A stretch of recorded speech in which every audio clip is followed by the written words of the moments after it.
गुरुदेवो महेश्वरः गुरुस्साक्षात् परं ब्रह्म तस्मै श्री गुरवे नमः.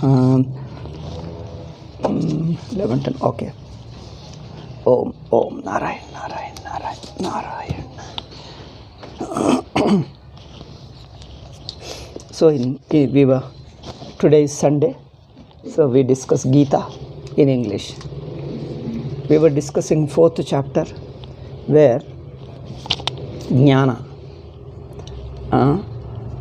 First he told Brahmarpanam Brahmahavihi Brahmagnav.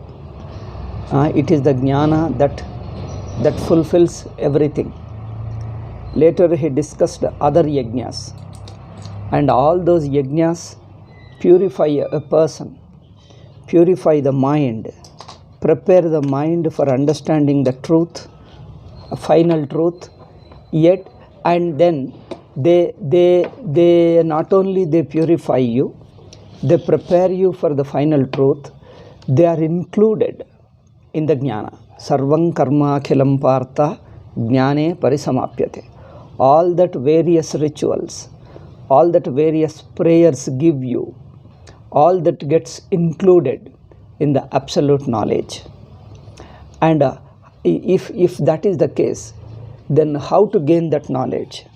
He says that can be done by only learning from a guru, because knowledge is only by observation.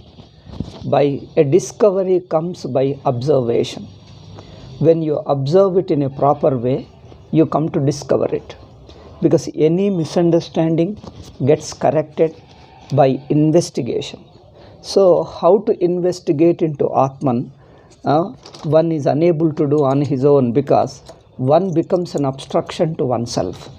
Therefore, this is where the Shastra and Guru come to our help. Therefore, approach a Guru.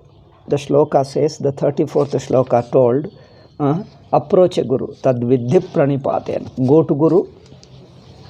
First have a proper attitude, a proper respect. Respect for Guru means respect for knowledge. Respect for Guru is not a respect for a person. Respect for Guru is respect for knowledge, and also implies our openness to learn.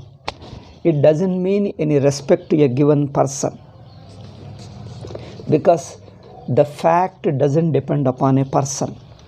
Okay, the truth doesn't depend upon a person. Person is only a medium. Okay, in fact, a person becomes a medium when he eliminates his individuality. He erases his individuality. He becomes a medium. He becomes a medium for reflecting, for helping you to understand the truth. Therefore, it is not the person that is emphasized. If the person were emphasized, and if you respect a person, surrender to a person, it has no meaning, because we are already individuals. We are individuals. If one individual surrenders to another individual, he continues to be individual. Okay. An individual surrenders to another individual doesn't serve any purpose, because by surrendering to other, I would like to rise myself to that level. If the other is also, Guru is also a person, is an individual, then I cannot rise beyond my individuality. I too shall remain the same individual. Okay. Here Guru is not an individual. So he represents the very truth, because one who understands the truth, he knows that the truth is inseparable from himself. And that understanding the truth, in understanding the truth, he has to transcend his individuality. Therefore, here when the shloka says, approach a Guru, do namaskara to him, do prostration to him, and also serve him, and surrender yourself to him, and then put a question, he answers, he explains to you, he points out to you.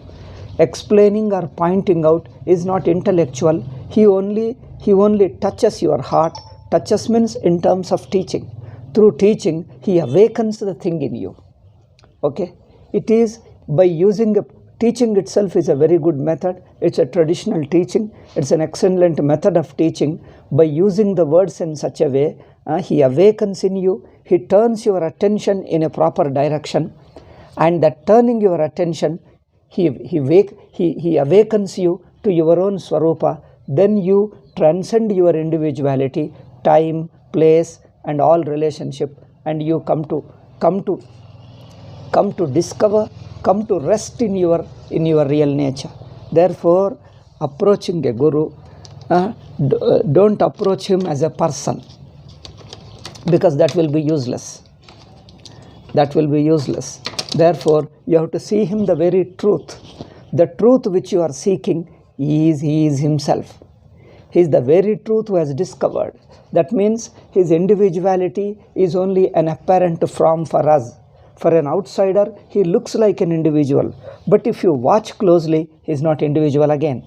Because individuality is only a cloak, is only an external form. And in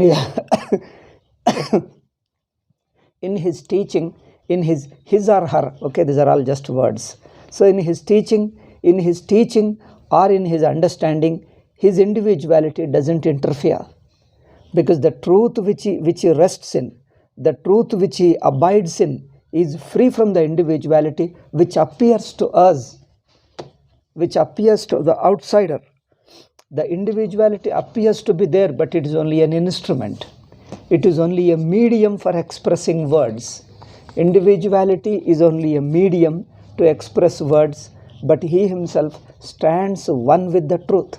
Therefore, he transcends the time, place, conditions, relation, subject-object duality. So it pertains to no group, no language, no area, nothing.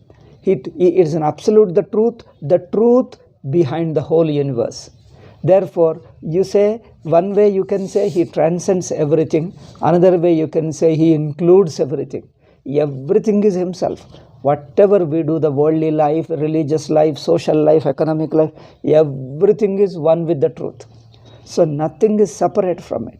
Therefore, you approach such Guru, and I tell you, he is the right one.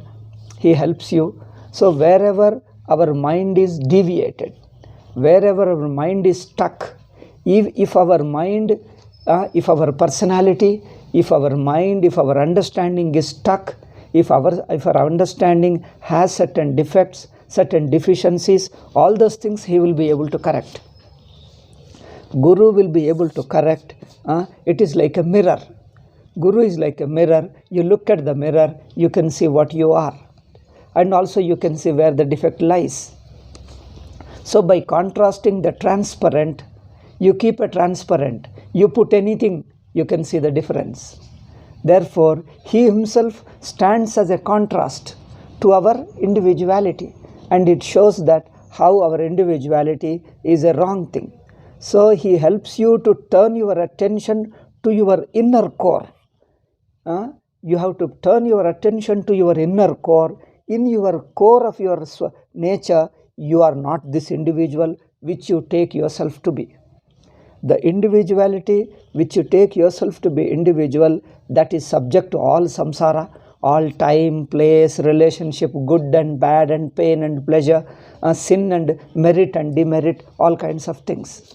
It is subject to all kinds of samsara. So Guru himself being free from individuality, he knows how to help you.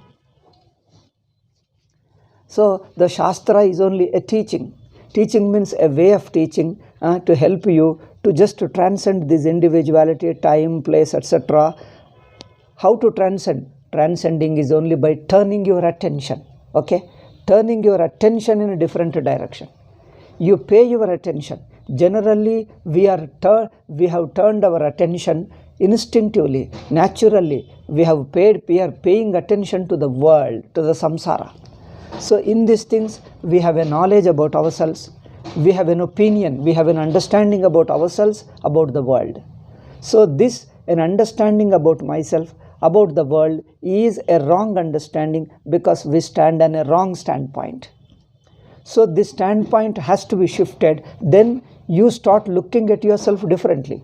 You start understanding yourself differently, not as an individual, but the absolute truth, the truth of the whole universe, which includes everything in the universe and nothing is separated from it. Okay, so this turning attention is a great thing. But so when the teacher teaches to help you to turn your attention from the present state to your real nature, to the real nature of the Atman, mind should be prepared. The student's mind should be prepared to receive the teaching, to follow the teaching, to be able to contemplate, to be able to investigate, to be able to inquire into the Atman with the help of Guru's teaching. Some people have too much of prejudice, too much of attachment, prejudice, ego, and so on. All these various weaknesses of mind. Mind is too dull, mind is mechanical, addicted to certain pleasures, certain attachment, so all these things. Because different people are at different levels. Some people are addicted to something, some people have prejudices, some people have egos, some people have strong entrenched identifications with various things in life. So these things make mind incapable of investigating impartially. Okay, mind becomes incapable of investigating impartially with the help of Guru. Therefore, Guru's teaching may not be of much help to him. Therefore, the other yajnas, karma yoga and other various yajnas, then let life become a yajna. So before you come to teacher, before you come to teacher means we have two teachers. One is who teaches you karma yoga, values, discipline, purity of the mind, shakes you from this mechanical life, an addicted life. It makes you a gentle, simple, open-minded person. So that is one level of teaching. Now you come to another level of Guru who knows the absolute truth. Okay? So you prepare yourself with the help of yajna, ritual, by disciplining your life, by purifying your life. Life means all our interactions, thoughts, feelings, behavior, whole thing has to be overhauled. Our thoughts, our behavior, thinking, everything has to be overhauled. It has to be natural, open-minded, and free from prejudice, free from ego, attachment, anything extremities.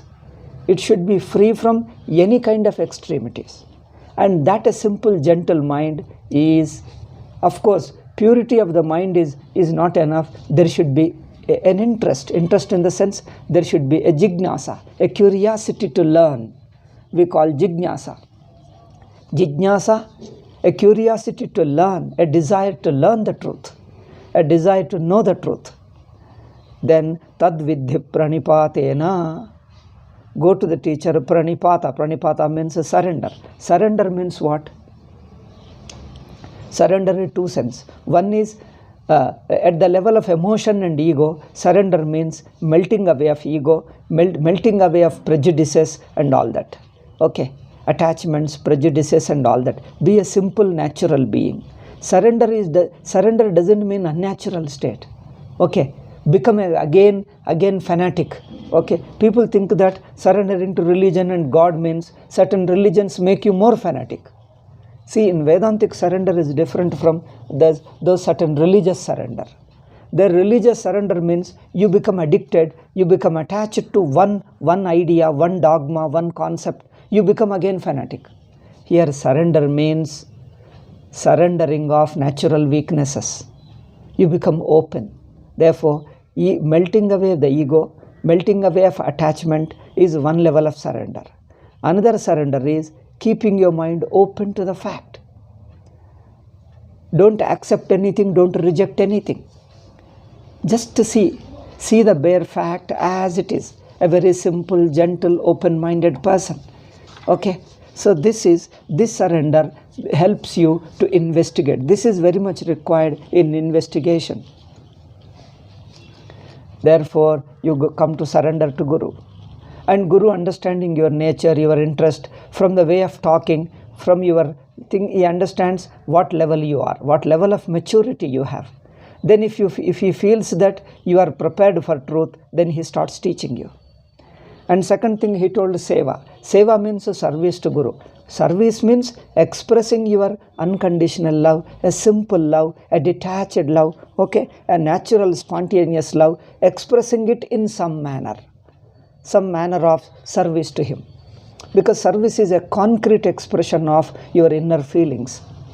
And not only it is an expression, it reinforces. The purity of the mind, the egolessness gets reinforced by service. Service means you may give certain gifts, or you may do physically, offer some service, or a simple help you may do, but do it with love and devotion without any expectation. Without any expectation of money or recognition or any kind of thing. It's just a simple, a natural, a spontaneous love. Okay, so this is sevaya pariprashnena. Once you become pure, then put a question. The question also helps him to understand your state of mind and what question you have or what is your doubt. Where you get stuck, he understands. Okay, where you get stuck, or if you are wrong in a particular way, where you are wrong, your question reveals. Okay, you explain your doubt or question, whatever you think. Now your question should be naturally from your heart. It should not be a borrowed question, or it should not be based upon book reading. If the question comes from your heart, it instantly reveals where the mind is, where the person is. What are our assumptions, what are our weaknesses, what are our prejudices. I think naturally it reveals. Because the Guru, who himself is a transparent like a mirror, instantly recognizes where we stand. Because open your mouth, it can be recognized. You can't hide it. You try to hide, that also reveals. Because more you try to hide, more it reveals. Therefore, you can't hide anything. Therefore, we advise the people, be natural. Don't try to act. Even if you act, it can be recognized. Therefore, just be natural. If you are natural, whatever weaknesses, mistakes, prejudices, you can be helped. Whatever the mistakes are there, weaknesses are there, you can be helped, because Guru is not an enemy. You don't have to hide. So, here, pariprashnena, you put a question.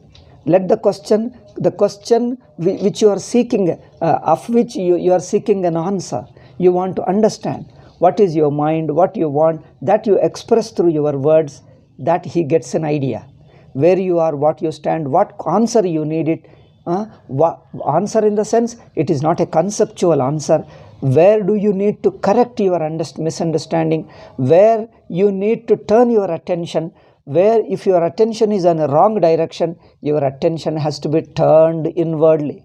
In which area you need turning your attention, turning your standpoint, he comes to know from your talking, from your question. Okay, then he can teach you Upadekshanti te jnanam jnaninas tattva darshinah, 34th shloka. So such jnanis who are well versed in teaching, because they are experienced in teaching, they have learnt the good method of teaching of Vedanta, and also jnani himself is an enlightened person. Enlightened means what? He doesn't look upon himself as an individual. He doesn't see as a person living in the world. Whole world is within him. He is not a person. He is the whole being, whole universal being. Whole world is himself, and is just a conscious being, an existing being, a conscious existence, awareful existence, not any limited by body, mind, and sense organs. Okay. Therefore, that a person who discovers himself to be that enlightened thing, and he helps you, he teaches you to understand the truth. Teaching means what? As I told you, it turns your attention in a proper direction. And once he teaches, again if you miss his teaching, missing in the sense where he is directing your attention, generally we think that we have understood, and then we turn our attention in certain other direction. If you missed it from your words, again you can recognize, oh, you have turned in another way. No, not that way. Again he corrects it. No, come this way again. Therefore, ultimately, in that very turning of attention, your individuality gets dropped, gets corrected. You stand as a witnessing consciousness. to the whole universe, to the whole waking state, dream state, deep sleep. You are aware of the whole state. So this is the way of teaching. Okay, and this knowledge. Now in the next shlokas, he praises the nature of knowledge. Okay, 35, 36, 37, 38. In the 4 shlokas, I think we can together, these 4 shlokas we can study together as one set. These 4 shlokas as one set, 35 to 38. So in these 4 shlokas, he is praising Jnanam. What is the advantage of Jnanam? First thing is, why praise Jnanam? You can teach directly. Yeah, we can teach. Shastra teaches, Guru teaches directly what is the truth. But the Jnanam is praised because in these things, what is the nature of Jnanam? What is the effect? Effect means the fruit, the result of Jnanam, and how it is important. These things are also touched. Because the praise, when you praise knowledge, an attitude is shaped in the mind of a student, because a healthy attitude towards Jnanam is required. A healthy attitude towards Jnanam is required. The importance should be understood. Then pay whole attention, single pointed attention. Whole of your attention should be paid to it. Generally, we take a casual interest and not a whole single pointed attention. The holistic attention is required. Therefore, if you praise it, the mind develops a curiosity. Oh, is it really so important? Oh yes, then let me learn it. So it should inspire. So the purpose of praising anything, any knowledge or anything. So this is a part of a teaching. When you teach anything, different steps, different aspects of Vedanta, that aspect is praised. Like Vairagyam, a good qualities of life, like spiritual qualities of forgiveness, egolessness, or all these qualities are explained. What the nature of quality is explained, the method how to learn, how to develop that quality is explained as a second thing. Third thing is, what are the obstacles in it? What prevents you in learning that quality? Then fourth one is, the quality is praised. So the result of the quality is explained, the fruit of the quality is explained, and also the quality as a whole is praised. So that, because learning this quality involves, like for example, forgiveness. Forgiveness, for learning the quality of forgiveness requires melting away of your ego. Your assertion of ego, you have to give up.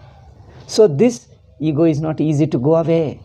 It tries to maintain itself in different form, in secret form, mysterious form. In alternative forms it remains. It hides itself. Therefore, mind has to be told, see, forgiveness is a great quality. Forgiveness doesn't mean that you are forgiving others. It is a naturally accepting a person with all his weaknesses, with all his accept the weaknesses, mistakes of a person and see them as natural and leave them. Don't make it that, oh, I am forgiving and I am superior and all that. That again creates another problem of the mind. No superior, no inferior. It is a natural forgiveness. Forgiveness means unburdening your mind of the anger. You are angry, you are displeased. You remove the displeased state of mind. You remove the anger of your mind. Mind becomes naturally, take him as he is. So the forgiveness is accommodating a person, accepting a person naturally, without feeling hurt, without carrying the hurt, without thinking of vengeance, revenge against it. How can you do that? That method is explained there. Certain understanding is given to you. Then say, it is a human nature. Every person has his own weakness. And if you understand the person from his own standpoint, oh yes, every human being has his own weaknesses or his own standpoint. So, okay, you can take him naturally and leave him. So in learning forgiveness, you have to drop your assertion of ego. So mind is not prepared. So this praising of a quality, when you praise anything you are going to advocate, you are recommending, anything you recommend like a karma yoga, like a forgiveness, like a, what you call vairagyam, any good quality you are going to teach, we generally praise it. Because the praising creates a positive mood, a positive disposition. When you praise a thing, your mind becomes positively inclined towards it. So when the knowledge is praised, oh, you understand knowledge is important. Let me be positively disposed towards knowledge, because that's most important. Mind being disposed, positively inclined, positively disposed towards what you want to learn, towards what you want to gain. This is most important, because any new quality, any deeper understanding, any higher level of understanding has to dawn upon us. We have two ways of telling. You have to grow into the higher level, or the higher knowledge has to dawn upon us. In either way, you have to melt away. You have to melt away and yourself grow into the higher level. The lower level you have to drop off. Here you require a total application of yourself. You have to apply your whole personality towards it. Therefore, you have to be inspired. A positive outlook, a positive attitude, a positive disposition has to be created. Therefore, knowledge is praised. What is praised, we take seriously. What is condemned, we ignore it, or we set it aside. We don't follow. Generally, bad qualities, negative qualities of unspiritual qualities of ego, evil, frustration, anger, and revenge, all these are negative qualities. They are condemned. So Shastra's condemnation, Guru's condemnation implies that, oh, don't take seriously, don't follow them, lose interest in them. Okay? If your mind loses interest in him, it drops off those bad qualities. If you feel ashamed of certain bad quality, you will be ready to drop it off. So when it is condemned, you understand, oh, this is not good, this is not acceptable to me. So your mind is prepared to reject that quality. Okay, that negative quality. If mind is prepared, mind is inclined to reject that quality, then it is easy for it to drop off that negative quality. Therefore, a positive attitude, a positive way of looking has to be shaped in you. Therefore, it praises. So the praising and condemnation is not to create a negative mind. Okay, praising means they think it is a fanaticism. Condemnation means, again, it is a kind of another fanaticism. So the praise and condemnation, praise and condemnation in the Shastra has a totally different meaning and different implication and different effect. It is not an individual's condemnation. It is a Shastra's condemnation. Shastra's condemnation is a universal fact. It is not a personal liking and disliking, personal aversion or personal attraction. Personal attraction and aversion called as ragadvesha. So this condemnation and praising is not Guru's personal condemnation, personal praise of a thing. He is not expressing his personal preference. Okay, it is a Shastra drishti. It is an outlook of the Shastra to help the student, to help the seeker of truth. Therefore, the Shastras are Guru's teaching. The praise and condemnation that come in the way of teaching should be understood in a proper spirit. It should not be taken as a personal liking, personal attraction, personal hatred, and all that. Okay, it's not personal hatred. Even that praising and condemnation wants to convey something, wants to create a certain attitude, certain feelings in the student. Therefore, it is inspiring you. It is helping you. It is take a positive stand, a positive motive. Okay, therefore, knowledge is praised here. In praising, the student's mind is made positive. Second thing is the result of knowledge is told. Once you know its value, how important it is, how it is the highest thing, then you will dedicate, you devote all your heart, all your soul, all your mind towards it. So this is important. Devoting all your heart, all your mind towards one thing, single pointed attention is most important. Generally, our mind is divided. Our attention is divided. Our interests are divided. Partly we take interest, partly we have many other things important to us in life.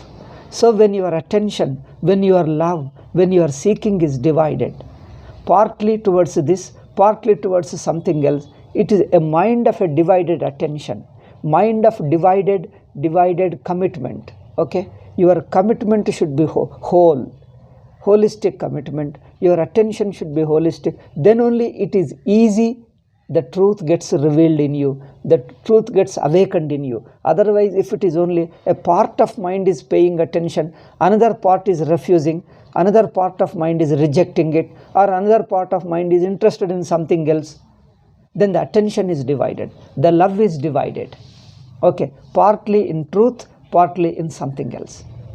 The divided mind will not be able to discover the truth, because the very mind becomes an obstruction. Such a mind poses an obstruction in discovering the truth with the help of Guru's teaching. Okay, therefore here the knowledge is praised in these 4 shlokas. Yajñātvā na punarmohamevam yasyasi pandava. This knowledge is so superior, so beautiful, so perfect, so great. By knowing this knowledge, you will not be deluded again. Because, see why this is told? Because this knowledge, this spiritual knowledge, this Atma Jnanam, self-knowledge, gives you a final stroke, a final one. Because it solves the problem once for good. Other things are there. You purify. Prayer purifies you. But prayer purifies you for a moment, and later you get infected by ego and frustration, and all negative qualities again come. Because prayer is a state of mind. The mind tentatively becomes relaxed. If you are hurt, if you feel guilty, if you are hurt, or if you have got some kind of a weakness in your mind, tentatively it relieves you. Maybe a few days. Afterwards again mind gets back to its again other weaknesses. So the prayer is only a tentative help. Meditation, prayer, etc., they relax your mind, purify your mind, but the mind is being vulnerable by its nature. In your interaction with life, interaction with worldly events and the people, some event happens, again you get hurt, again you are displeased, again you get something, it gathers, it picks up some problem again. Therefore, the prayer, worship, devotion, service, etc., they are good. They are good, they are useful, they prepare your mind, they facilitate in understanding the truth, but they can't remove the problem once for good. Because a knowledge alone can remove you permanently, because knowledge only reveals the fact. If the fact is free from problem, by discovering the fact, you become eternally free from the problem. Okay, therefore, knowledge removes the problem of samsara eternally, permanently. Whereas any other things like prayers and service and then love and etc., they tentatively help you, but again mind being what it is, mind again falls, slips into it, again it picks up some problem, some disturbance of the mind, it picks up again. Therefore other rituals, prayers, service, meditation, all of them are okay. They help you, but they don't stabilize it. They don't retain the peace of mind, retain the peace and ananda, happiness permanently. Okay. Therefore, jnanam alone can do that. Jnanam means knowledge. Knowledge means a knowing a fact as it is. Jnanam only reveals a fact. Reveals means explains, helps you to discover. Revealing means helps you to discover. Revealing is not to be believed. See, here it is a revelation for understanding. So the Guru is revealing, means he is turning your attention in such a way that you come to discover it. It is helping you to discover is called revelation. Because the word English word revelation may mean something different in Abrahamic European religions. But here in Vedanta, we are using English word in Indian meaning. So Indian meaning means you have to do, there's a Sanskrit meaning. Okay, so the Sanskrit meaning, we are using the word reveal. Revealing means it helps you to discover. It helps you to be aware of the truth. An awareness, an enlightenment arises in you, enlightenment wakes up in you. So that help you to awaken that, is called revelation. So yad jnatva, once you get this knowledge, again you won't be deluded. Means what? You want to come back to your individuality. Generally, if your individuality is a very painful individual, if you are hurt, somebody humiliated you, or you have lost something, you have lost a dear ones, so all this deeply hurt you. Okay, so you go to psychologist, they'll give you something, some consoling, okay, some not enlightening. Psychologist only gives you psychologist or a prayer or religious. They only emotionally they heal you, not enlighten you. They console you, heal you, relax you. Okay, the psychology, meditation, and etc. They console you, heal you, relax you. Watch, the prayers, etc. console you, relax you, relieve you, heal your mind, but not enlighten. Note the difference. Enlighten means you wake up into a different level. You transcend into another level. Okay, your whole outlook, where you stand, the very standing, your existence changes to another level. So they won't enlighten you. They won't awaken you. They will purify you, relax you, heal you. Okay, these are all emotional level, mind level, ego level they handle, but they are all tentative. It is good when your mind is deeply hurt, you need something relaxing you. You need something, some consoling, soothing words which relax you, which purify you, which help you to accept the problem and to go on. Okay, go ahead. Move on. Move on in life, because you can't get stuck to a certain event.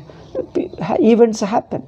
You get cheated, you get hurt, you are exploited, and all kinds of things happen in life. We don't say it must happen, but however you take care, a few events happen. Because life is life, world is life, you can't do anything. You can't absolutely prevent it. You'll be careful as far as possible. You'll be prepared. Some problem, some frustration, you will be prepared sometimes. But in spite of your preparation, some problem deeply touching you, deeply hurting you comes, and you get shaken. That time you need little healing mind, a soothing mind, a relaxing teaching, like psychology or prayer or religion or some such thing. They all are good. They help you, but they don't enlighten you. See the difference. Jnana Yoga at the Vedanta, Yajñātva na punarmohamevam yasyasi Pandava. You won't get back to this misunderstanding again.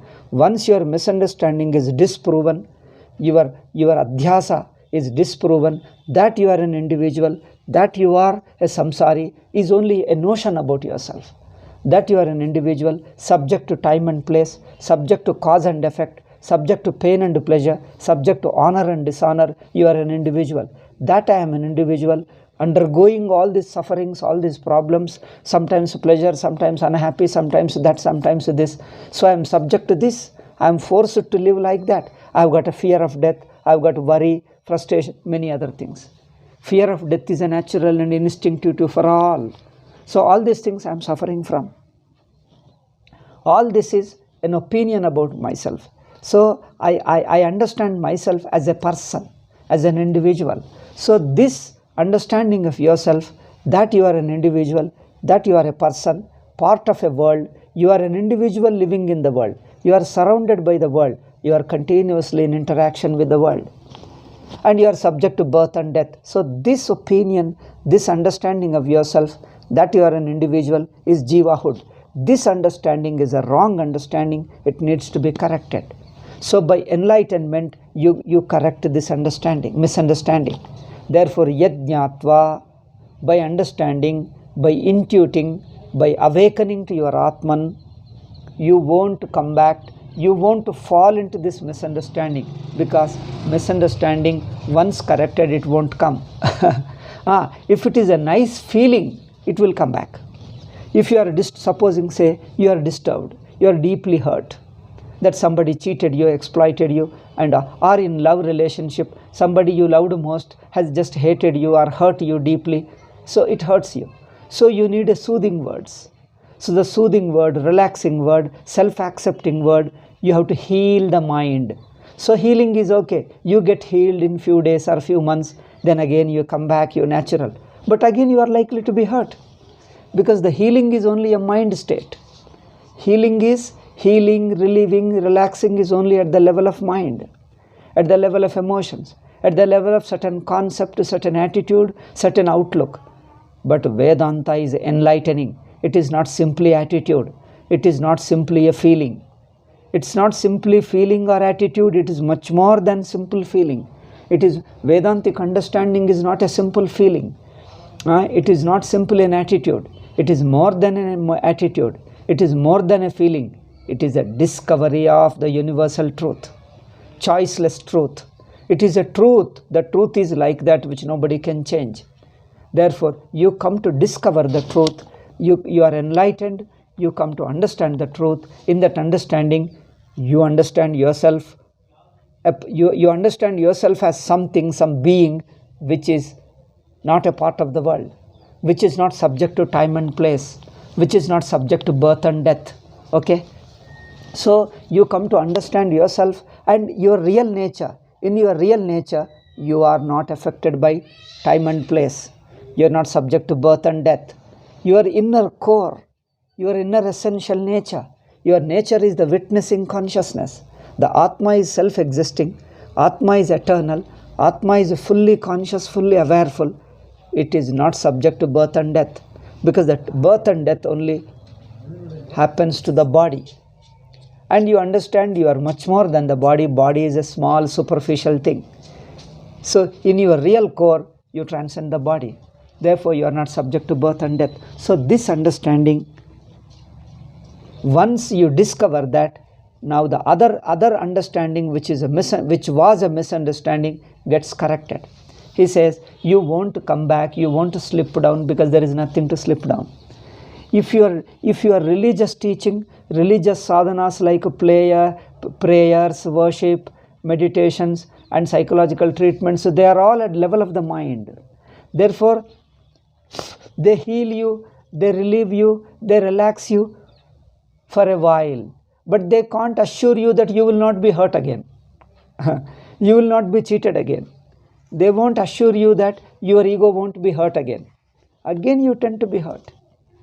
Again you get angry. Again you become frustrated. Again you become depressed. All these things happen.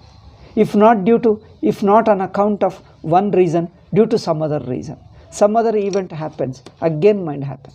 So these other things, anything other than self-knowledge, anything other than the Atma Jnanam can heal you tentatively, only at the level of the mind. But here Jnanam helps you to transcend the very mind. Once you transcend the mind, you wake up to your nature, no question of falling, because there is nothing to fall down. There is no place where you can come down. There is no down and up. It is all absolute. There is no up and down. There is no below and above. Below and over, everything is one. Okay? Neither below nor above, neither down nor up, everything is one. Therefore, yat jnatva na punarmoham, so that gurus will teach you that knowledge, that self-knowledge, having discovered, having awakened with the help of the teaching, you won't come back to this misunderstanding of jivahood, that individuality, which is subject to all suffering, death and all that. Okay? You come to discover your real nature as free from all this. Yena bhutanya sheshena drakshasyaatmanyato bhaya. In that understanding, that enlightenment, you don't remain an individual. He says, you don't remain an individual. You become, or you discover, not becoming. It's only you discover. You discover as the whole being, the universal existence. He says, Asheshena, you see all the beings in the world, the time, place, stars and planets and human being, the forest, water, rivers, ocean, everything, all that is within you. Just like when you wake up from the dream, what happens? The entire dream merges into you. You don't remain a dreaming person. The dreaming person and the dream world entire disappears into you. You are that absolute being. You pervade the entire dream state, and dream state ceases to be there because it merges into you. Similarly, this waking world, waking state, the entire waking cosmos merges into you. You stand as a basis. You stand as a basis to the entire universe, and you will neither die nor go away anywhere. You always remain eternally self-existing. spontaneously existing. He says, Yena bhutanya sheshena atmani drakshasi. With this understanding of an Atman, you see the entire world is within you. Just like when you wake up from dream, the entire dream world becomes one with you. That means you are not a part of the world. World is within you. Within you means what? World becomes one with you. You are that one whole. Whole, all-pervasive being. All-pervasive, all-conscious being. Okay? A natural, spontaneous, all-happy being. It is all self-existing, all existing being, all knowledge being, all conscious being, and all happy being. It is a being, not an individual, in which the individuality is swallowed up, melts away, either way. Individuality is swallowed up, individuality melts away into it. Therefore, yena bhutanya sheshena atmani drakshasi. With this understanding, you cease to be a part of a world as an individual. You cease to be an individual. You remain that universal truth in which the entire world, all the living beings work one with you. One with you means what? You love everybody as yourself. There is nobody other than your own self. They are all one with you. That means you love everybody spontaneously. You can never think of hurting anybody, destroying anybody, killing anybody. Therefore, yena bhutanya sheshena drakshasi atmani atomai. And where is God? God is also you. The God, world and you, all these three become one whole. One whole. There is nothing other than you apart from you. Okay? Next shloka. And this next shloka, 36, I'll tell you a little bit, only few minutes. So, apichedasi papebhyas sarvebhyah papakruttamaha sarvam jnana plavenaiva vrujinam santarishyasi. If you have any papa, I don't know how to translate. Sin is a one way, but the sin of Christianity is totally different. Christianity or Islam. The sin is a inherited sin. First Adam touched the apple and he committed the crime, and that crime you have inherited. So that is it is a question of a belief. It is a mythical idea. Okay, so we are not talking of that sin. So sin is a conscious abuse of your free will against the universal law, against the universal love, against universal love, against universal law. If your mind abuses your free will and does something which hurts the universal law, which keeps you away from the universal law, that is a papa. Papa is only cosmically a wrong relationship you have established. You don't have a smooth and harmonious relationship with cosmic law. You stand with your cosmic law in a wrongly related. That wrong relationship brings a wrong thing into you. This wrong relationship is called papa. Therefore, you abuse your free will for selfishness, for hurting others, for exploiting others. All this is papa. And we, in our unconsciousness, all these years, in this janma and previous janma, purva janma and all, so apichedasi, we must have committed many papas. We must have committed some punya also. Papa, punya go together. We must have done, everybody does some good work. You help others, love others, share with them, and do charity. You help them. Sometimes sincerely help, sometimes selfishly help, sometimes grudgingly, helplessly help. Okay. So we help people. We serve them, love them, care for them. So this fetches you punya. Punya means a religious merit. Okay. But sometimes we are in an angry mood, disturbed mood, we don't know what to do, and somebody who disturbs you, hurts you, then you become angry and curse him and then give him trouble and all kinds of things. So we incur papa. So papa punya, everybody incurs. Everybody is a mixed thing between religious merit and demerit. There is no person who is absolutely demerit. There is no person who has got absolutely merit. All these are mixed up. Okay, partly that, partly this. That's why our life is full of good and bad. Sometimes positive, sometimes negative. Sometimes favorable, sometimes unfavorable. Therefore, these are all mixed up. Sometimes for a period you can see them, for a 6 months or 1 year, you don't have much problem, your life is much smoother. your life becomes very smooth, and you may have a very little bit pinpricks, but not very serious problem.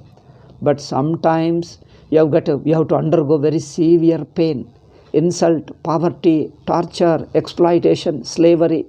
Sometimes for a long period, for 5 years, 10 years or 20 years, you may have to undergo. That time your mind is shaken, you get disturbed. Okay, it's a highly painful thing. Sometimes we undergo. So that shows a result of Purvajanma Papa. Okay, so whatever papas we had, api chedasi papebhyas sarvebhyah papakrittamah sarvam jnana plavenaiva vrajinam santarishyasi. This is a beautiful thing. See, the most greatest sinner, the highest sinner, I don't know how to explain that. The biggest papi means your amount of papa is a mountain, like a Himalayan mountain.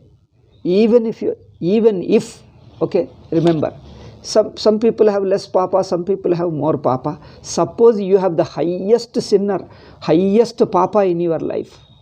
Even such person, if you gain knowledge, you will melt away all your papas. Because jnanam is such a powerful thing. It can destroy all your papas, all your problems, all your suffering. It can make you permanently free from all samsara. Even if you are a greatest papi, the biggest papi, yet with this understanding, with this enlightenment, you will be free from all sorrow, suffering. Oh, you have a totally free life, ananda life, happy life. Therefore, sarvam jnana plavenaiva vrajinam santarisya. All this suffering, all this samsara, you will transcend, you will cross over with the help of this knowledge. Because how important the knowledge. Don't underestimate the knowledge. Knowledge means Vedantic knowledge, Atma Jnanam. I tell you, in India, Atma Jnanam is considered as the highest thing in life. There are many rituals, prayers, charity, helping, serving, sacrifices. They all give you punyam, no doubt. But there is much. So they give you punyam, they purify you, they give you certain advantageous life in you. Some material advantage, some economic advantage, some social advantage. There you will find good people in your life. Okay, you will have a loving people in your life. All these things are tentative benefits. Okay, but jnanam, the mahatmyam, Shankaracharya says jnanasya mahatmyam. See the greatness of jnana. Okay, and the jnana can remove all your problems once for good. Therefore, you will cross the very samsara. Samsara means the very individuality. Permanently you just give up. You become totally free. Therefore, even if you are a greatest papi, don't worry. Don't worry. That means whatever past you had, knowingly, unknowingly, whatever you had, don't worry. All that can be removed. All that can be destroyed with the knowledge, because knowledge is the highest thing. Knowledge makes you the purest person on the earth. So that's what he says. Next shloka. Yathaidamsi samiddhognir bhasmasat kurute arjuna jnanagnis sarva karmani bhasmasat kurute tatha. 37. I told you these 4 shlokas constitute one set, because they talk of one idea explained. One idea is the function of jnanam, the greatness of jnanam, the benefit of jnanam, what it does to us. Okay, so just as a fire burns away, fire burns out all the fuel you drop in it. Fuel means the sticks and papers. Okay, the wooden stick. Whatever the stick and all you throw into fire, it burns out everything. Similarly, jnanagni, the enlightenment. Enlightenment is discovery of the Atma, is like a fire, which burns away all our individuality, ego, frustrations, hurts, and then all other problems of life. You start forgiving them, you take them lightly. Even if you are deeply cheated, hurt, disturbed, still once you are enlightened, all these things you take lightly. The same enemy comes to you, still you laugh at them, you don't feel any hatred for him. The biggest enemy, most bitterest enemy, who has cheated you, has exploited you, even such a person, when you see him again, you take it so naturally, because it doesn't hurt you. He or she do not hurt you at all. Because you transcend to such a state where nothing can hurt you. All of them remain superficial. They are incapable of hurting you. It is something like you become a mirror. Any reflection doesn't touch the mirror. You become so transparent. Nothing touches you. Okay? Therefore, Jnanagni, he calls it, this enlightenment is like a fire.